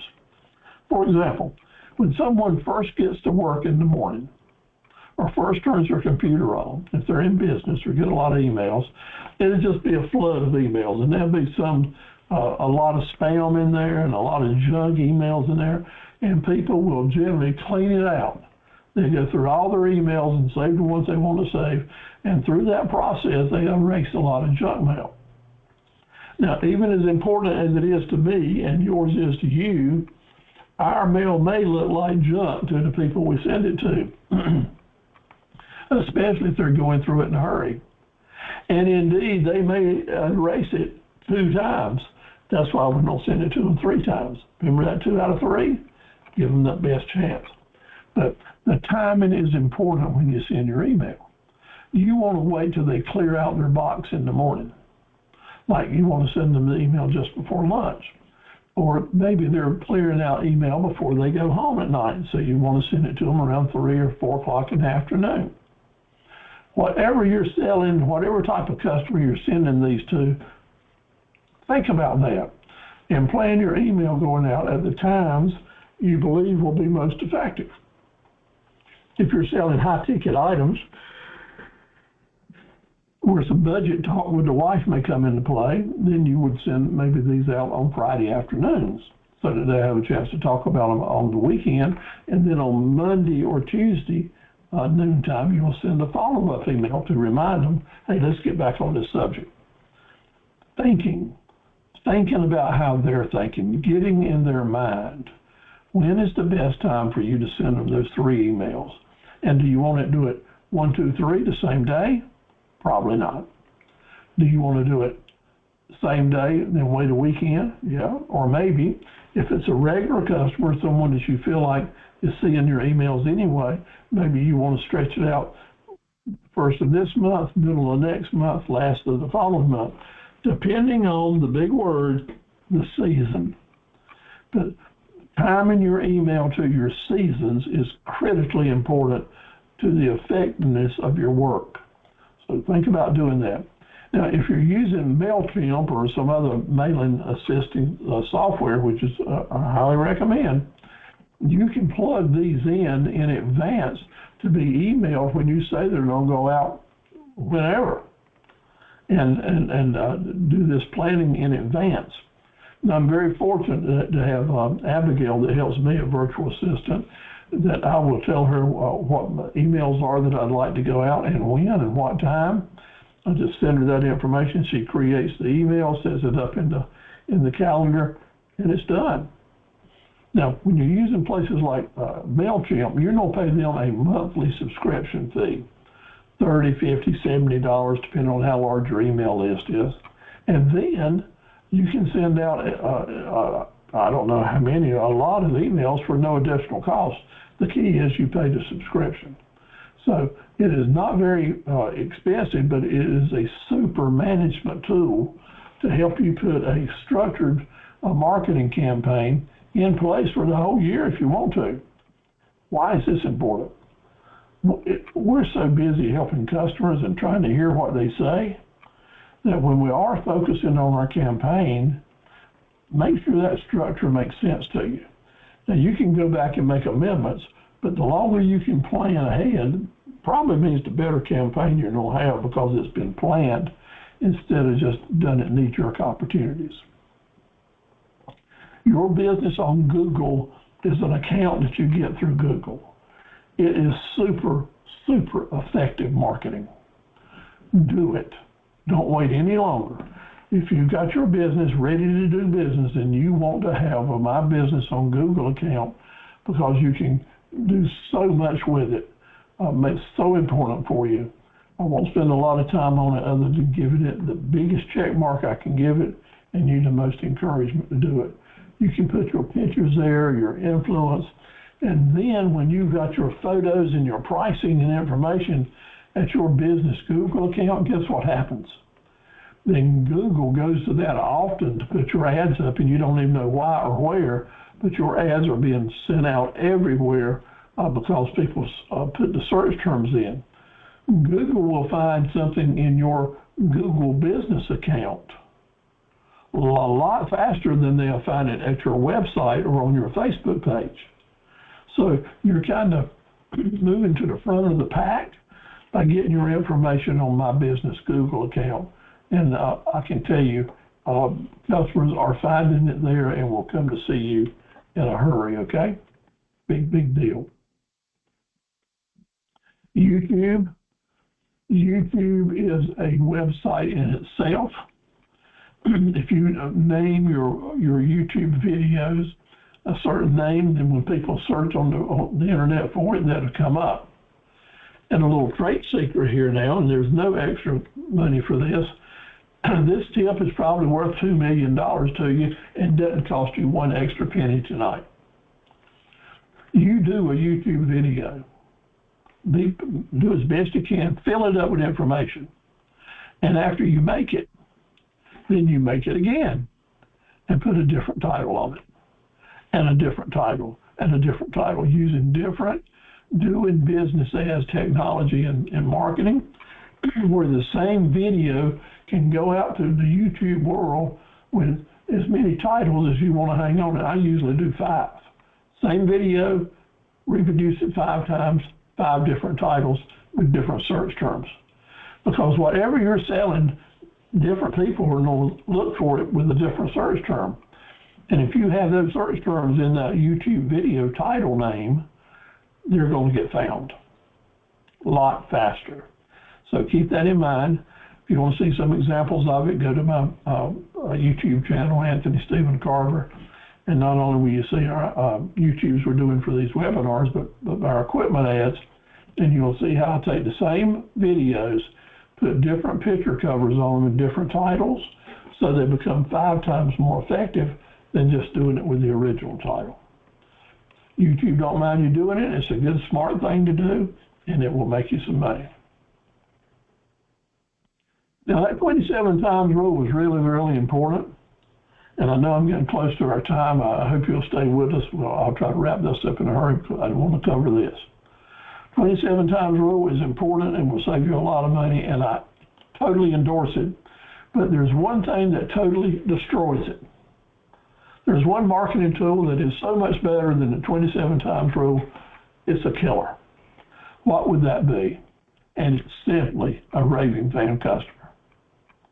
Because your friend, your raving fan customer can mention something to their friend one time and they'll come do business with you. You don't have to do the 27 ads. Don't have to worry about the 9 times. If your raving fan customers that you've got a relationship building going on with them are out here marketing for you, they have to mention you one time and it creates a new potential sale. You got to remember that, so it's an important story. Put your story in your ads. The more you tell about yourself, the more interesting it's going to be. The more people will pay attention to what you're up to. Why are you here? Why is it important to you or to your family? Put the pictures in there. Make them have meaning and hope, and lots of springtime pictures now. Tell you a story about why you're doing this. Some of you are sharing stories with me, and I want you to share with me more, because if y'all send me pictures like this about what you're doing, then we'll put them up in these ads and at the Facebook page and help start creating business for you. It's up to you to send them to me, though, and give me permission to use them. Lots of good stories out here in the world and about how to market items and different things to do. All over the state, we've got entrepreneurs that are taking these ideas and have their businesses opening up and doing really well. Remember, we need marketing and we need advertising. Both of them are very important. Marketing is for the long term, advertising for the short term, and that's going to make us move forward. So start today. Let me challenge you to go ahead and start working on your mission and vision statements. Go to the handouts that have been sent to you. Make sure you've got a cell phone number that you can start promoting so people can send you text messages. Read the DBA stuff I've sent to you. We'll dive into that next week. Lots and lots of stuff to be learned and understand. Tell me about your mobile page. Check yourself out on your own phone. How easy is it for someone to find you and to do business with you on your mobile phone? So let me tell you, thank you for hanging with me tonight.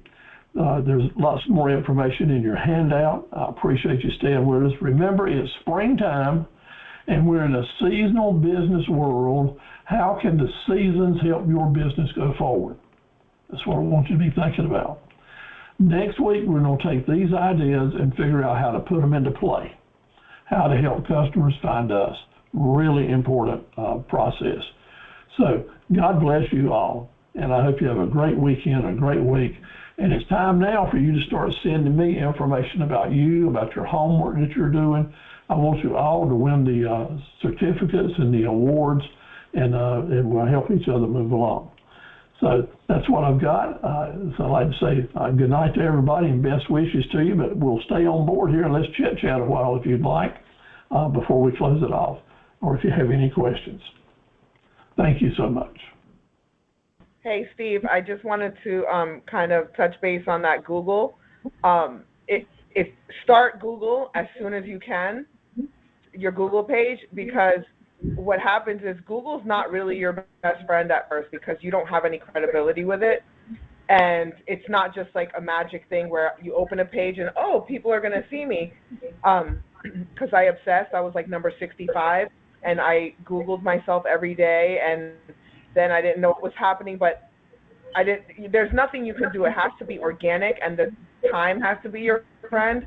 So if you start now, and let's say you're not ready to be in business for another 6 months, your Google page is at least growing in that algorithm so that at some point Google says, hey, by the way, you've been on for 4 months now. We're going to put you at like number 14 on the page so people actually can see you when they Google whatever it is that your keyword brings up, if that makes sense.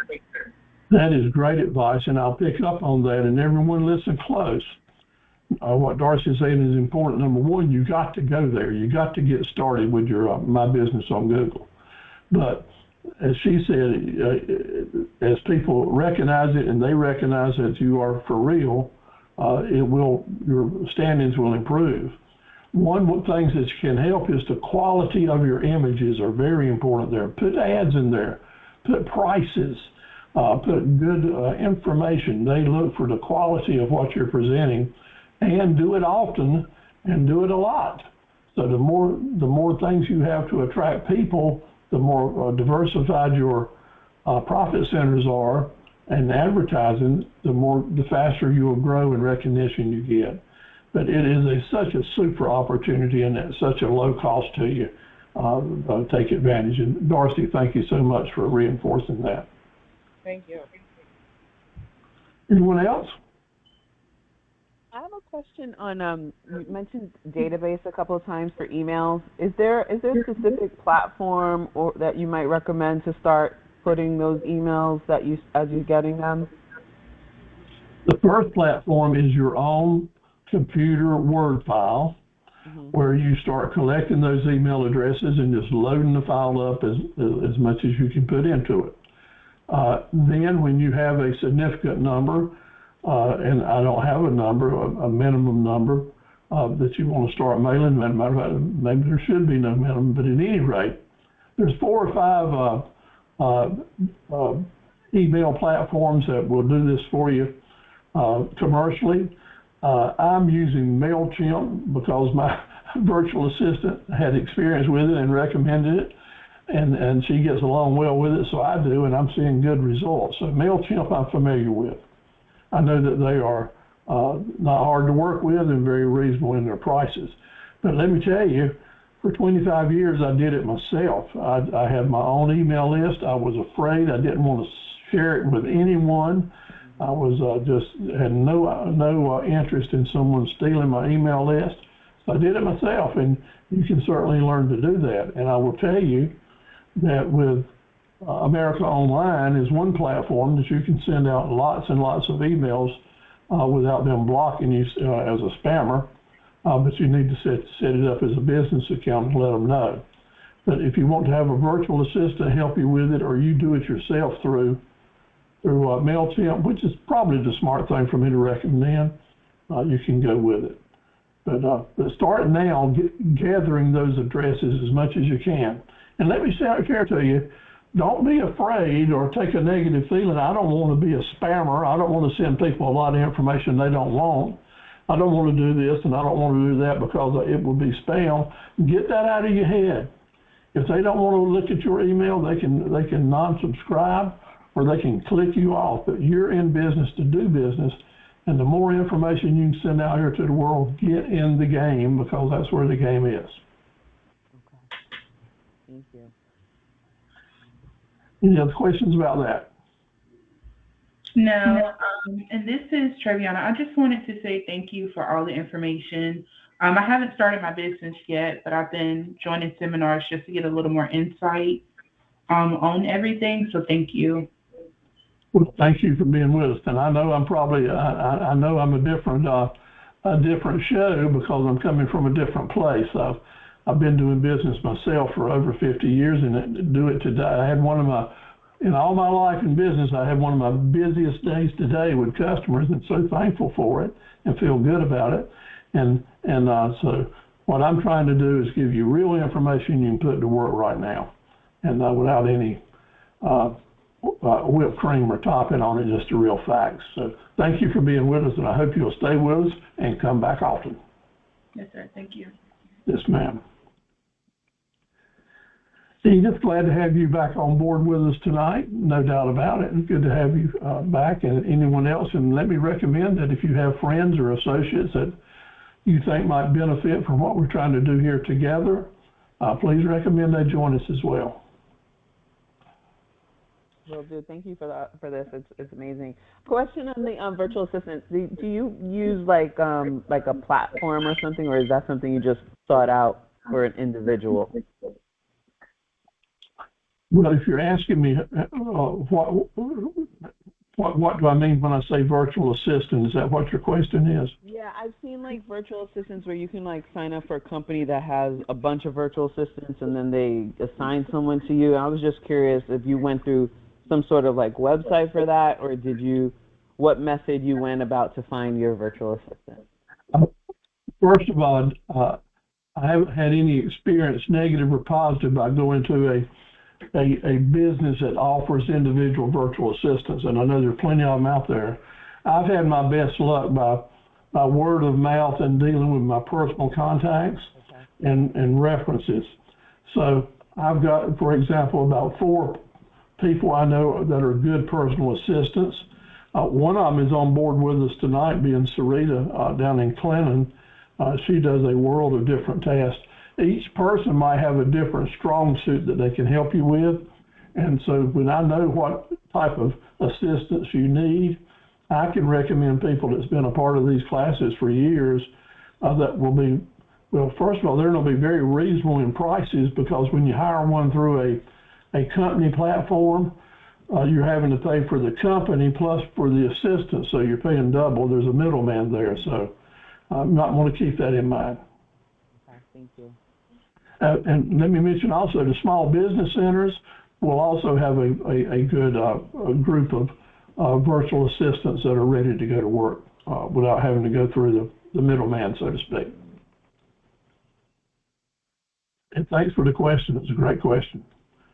Right now I'm using 3 different, maybe even 4 different virtual assistants to do different tasks. All right. Thank you all for being with us. If you want to and you want to go to the next step, I encourage you to start doing some homework and getting them to come in. Keep attending. Remember, you need to attend 5 of the 7 presentations to qualify for different certificates. And if you have to make up some, then we'll work with you on that. Good night, everybody. God bless you and your family and your business. Bye-bye. Good night. Good night.